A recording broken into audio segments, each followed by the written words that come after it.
Hi, welcome to another episode of Upstate Archives. My name is Kristina. I'm a digital producer here at News 10 ABC, and each week I sit down with local experts to dig into the Capital Region's fascinating history.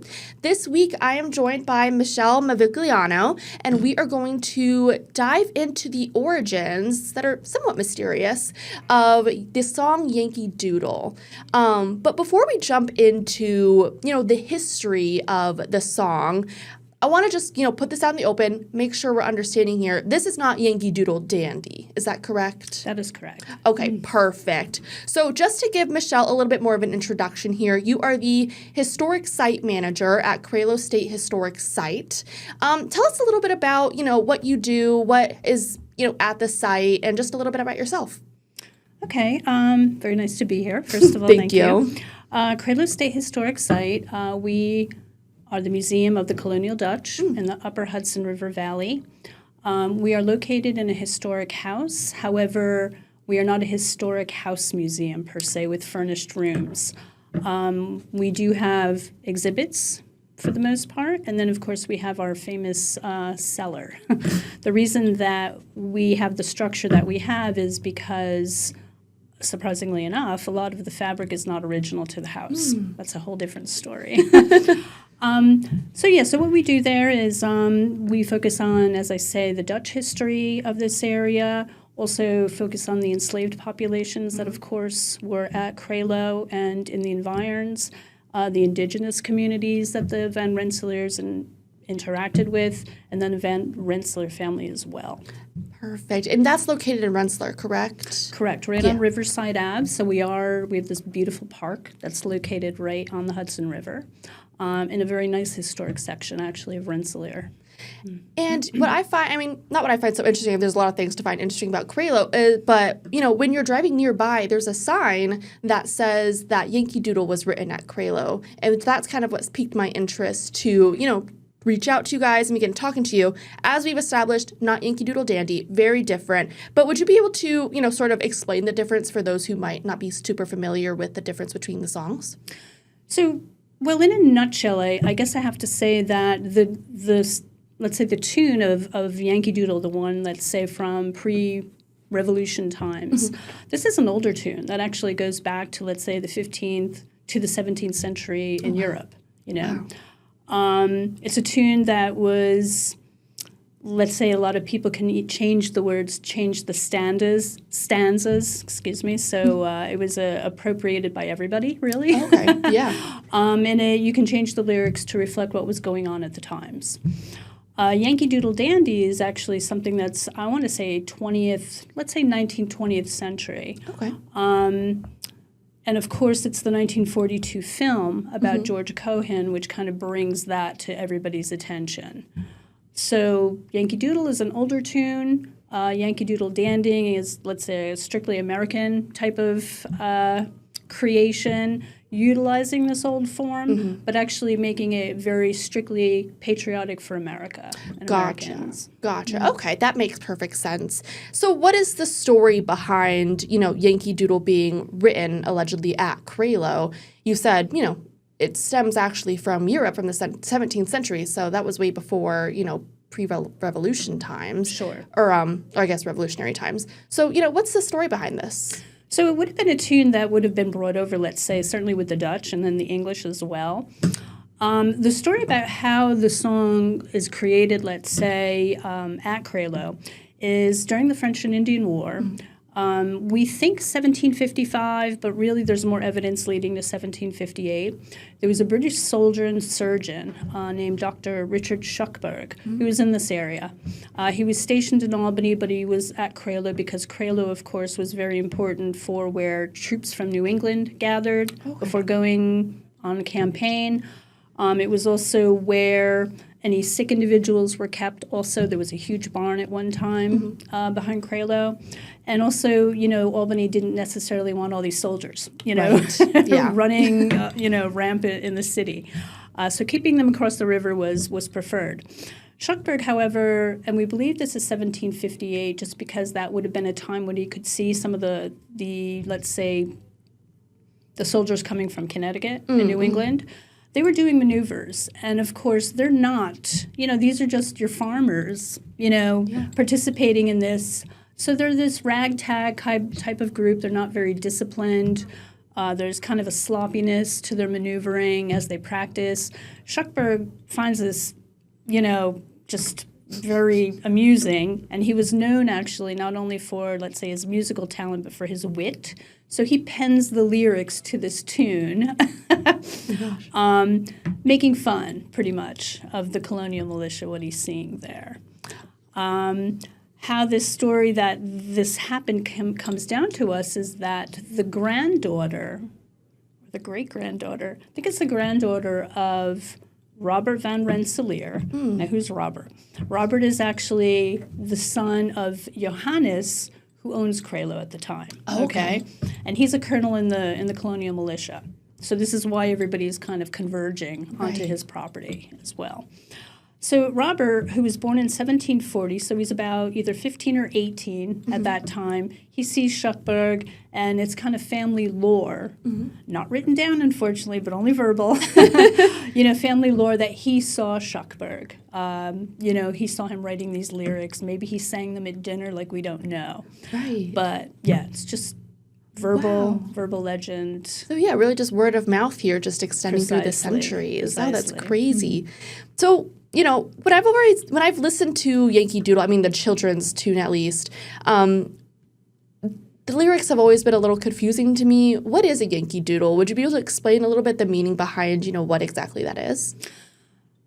So I want to say that there's no definitive type of etymology, put it that way. However, what we do know is that the Dutch, especially after the 1660s when the English came, took the colony of New York away from the Dutch, in a kind of a negative way, called them Yankees, okay, spelled with a J, Yankees. So that was the English, these Yankees.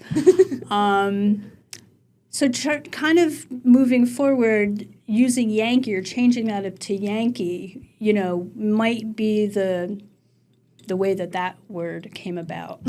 Doodle, actually, is also an older word in Dutch, still today even German, meaning like simple-minded, provincial, buffoon, that type of thing. Right. So calling these, Yankee Doodle means really, a provincial buffoon type of thing, most likely, negative, of course. Yeah. Dandy, as we say, comes later, but dandy also has, a certain etymology to it, where a dandy, I mean, it's more 19th century, but it does mean a person who's, let's say, fashionable, over the top, a little bit effeminate, I guess.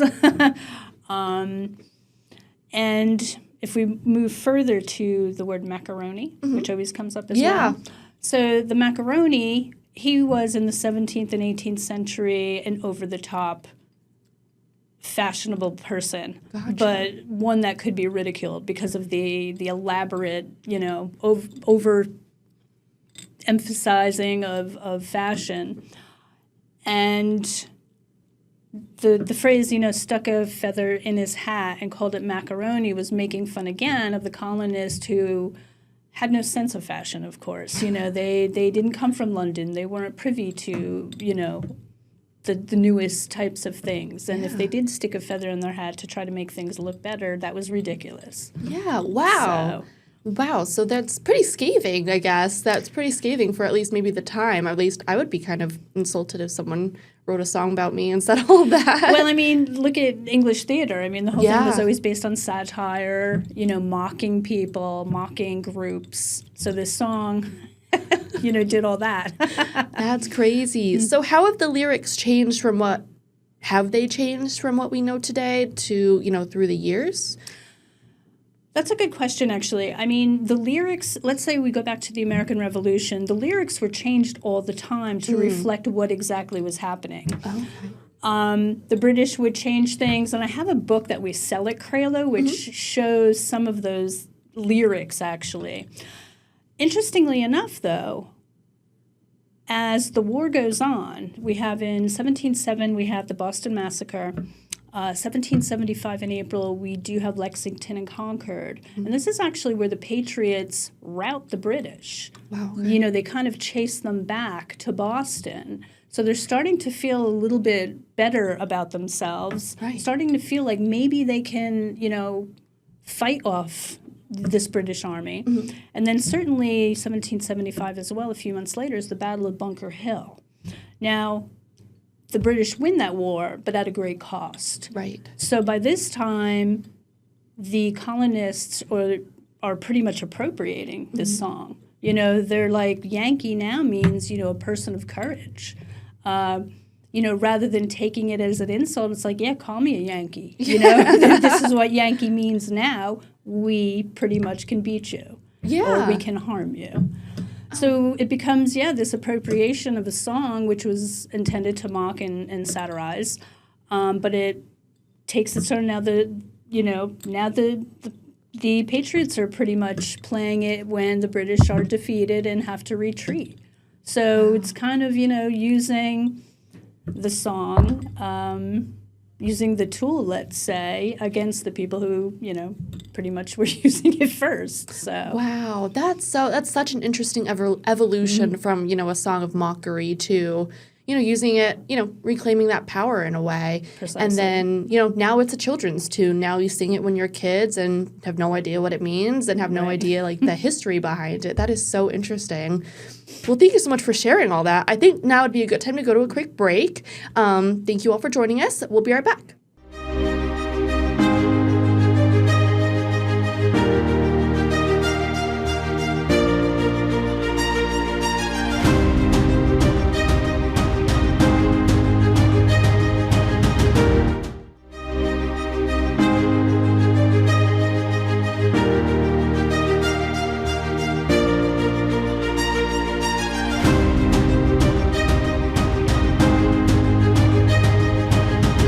Welcome back to Upstate Archives. I'm again here with Michelle Mavigliano, from the Crailo State Historic Site, and we've been talking about the origins of Yankee Doodle. So, just to reiterate something we had kind of touched on before, there's not, 100% proof that we have that Yankee Doodle was written at Crailo, correct? Yeah, and what we mean by that is there's no definitive documentation. Robert, for example, didn't write down in his diary or his journal that day. So there's no specific, document that we could look at to prove that. We can track Shuckburgh. I mean, he would have been in this area at that time. We can track, the Connecticut militia. They would have been at Crailo, at this specific time in 1758. But yeah, and Shuckburgh as well. And truth be told, I have not ever looked to see if Shuckburgh kept a journal of any kind to kind of note, and would he have written that even? That was just the thing people did. Yeah. And there's no description of, let's say, a dinner party at Crailo that, he sang this to the group. So there's no evidence per se that we can point to prove definitively that Shuckburgh wrote this. That said, there has been this verbal kind of legend going down through the Van Rensselaer family for 200 years now. Right. And sometimes there is, let's say, a grain of truth, in these types of stories. We just might not have the specific or the absolutely correct one.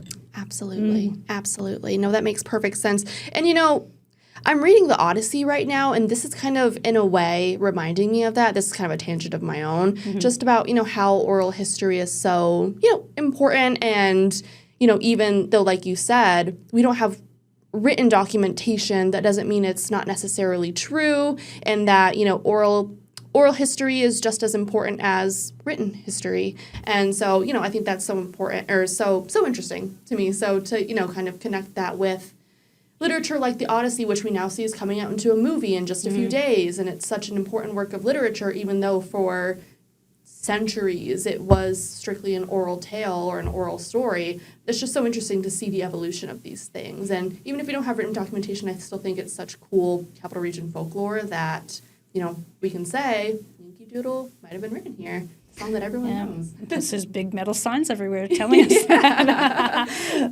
But what you say actually about oral history is very important. I mean, there's cultures today. This is still the traditions that they keep to express their history. So it is an important part of, let's say, the historical, fabric of not only Albany, but everywhere, really. So Absolutely. I think that's a beautiful way to put it.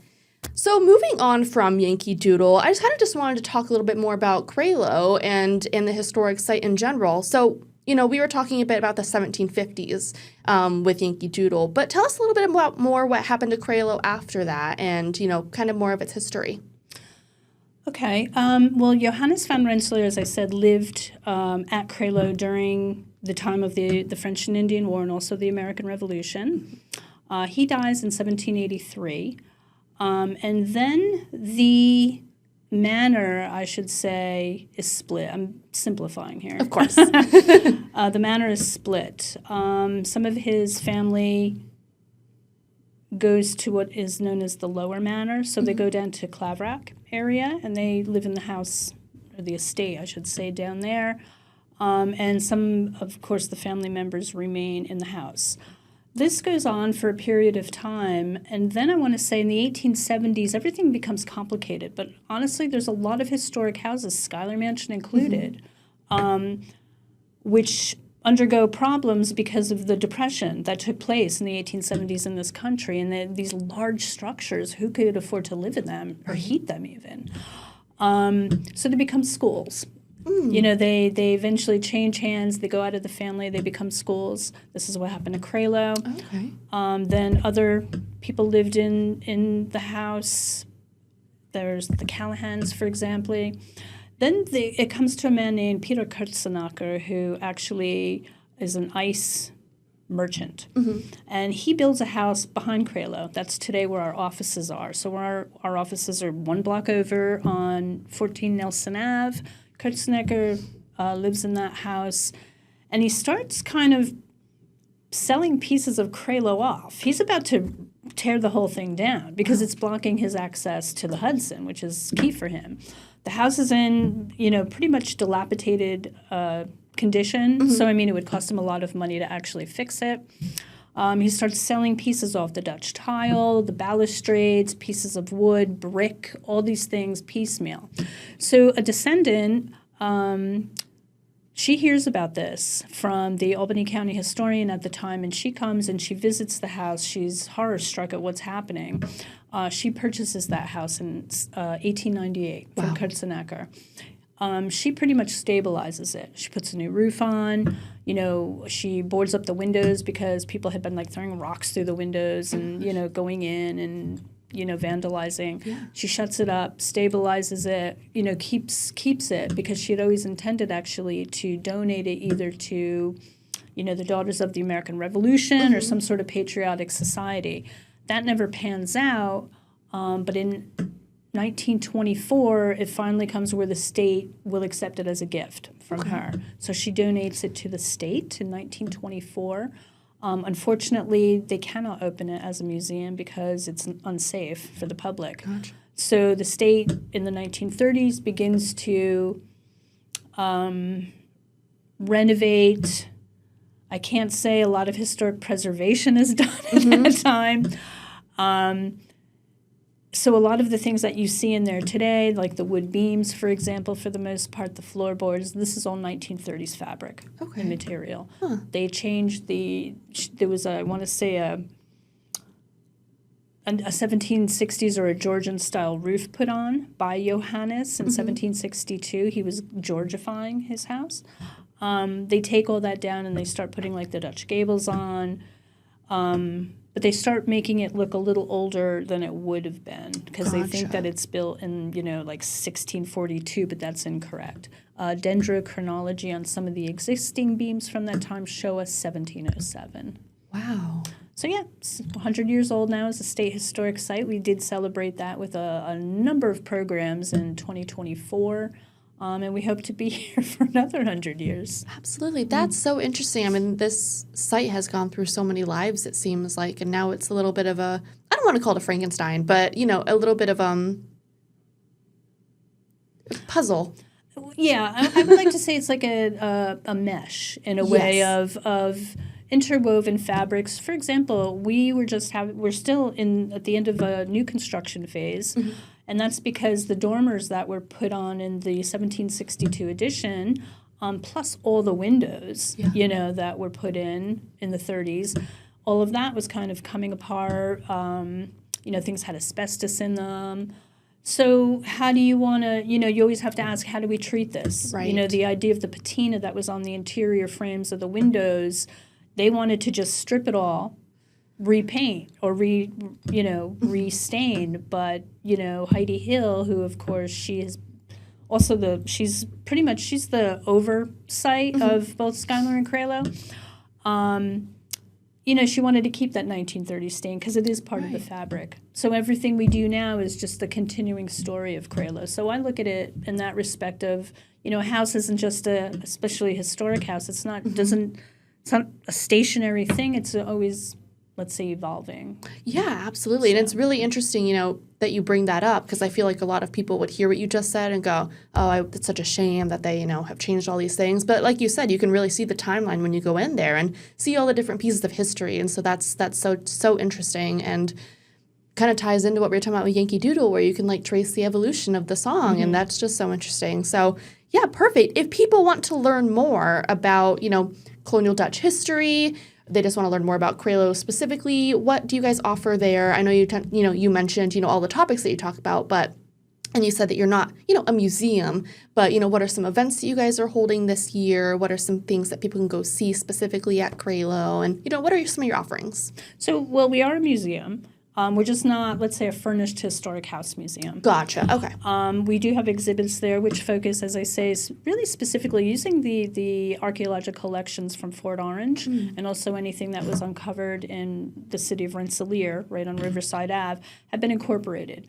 And it really gives you a really nice sense of how the Dutch lived, in the 17th, early 18th century in this area. We are very lucky enough that we have this hearth kitchen.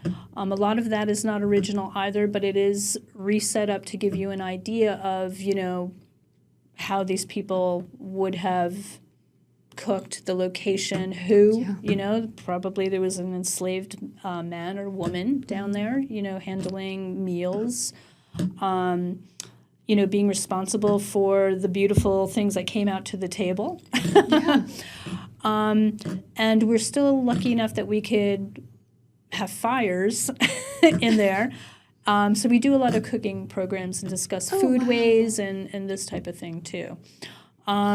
We have a whole slew of programs. This year just because of this construction that we had, we didn't precisely know when it was going to end, so we're a little bit behind in what we usually do.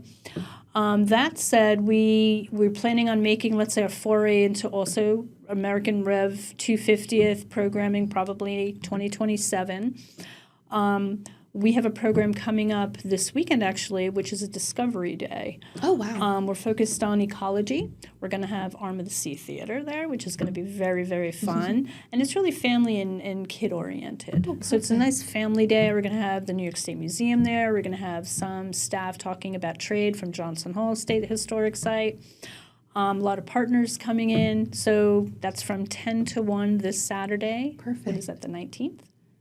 I think so. The 19th.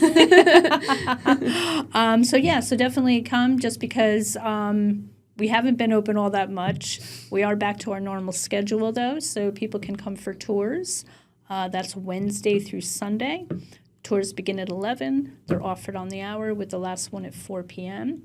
We do always suggest calling just because pre-registered groups and events change that schedule. So, of course. But yeah, we have a great staff, and, we love to talk about these things, so we invite everybody to come visit us. Absolutely. It just sounds so fascinating. Well, thank you so much, Michelle, for joining me today on Upstate Archives. It's been such a pleasure to chat with you, and I've learned so much about so many things just here in the Capital Region and some folklore, and thank you just so much. It's just been a wonderful time. Yeah, thank you, Kristina, for having me. Of course. And thank you all for joining us on this episode of Upstate Archives. We'll see you next week.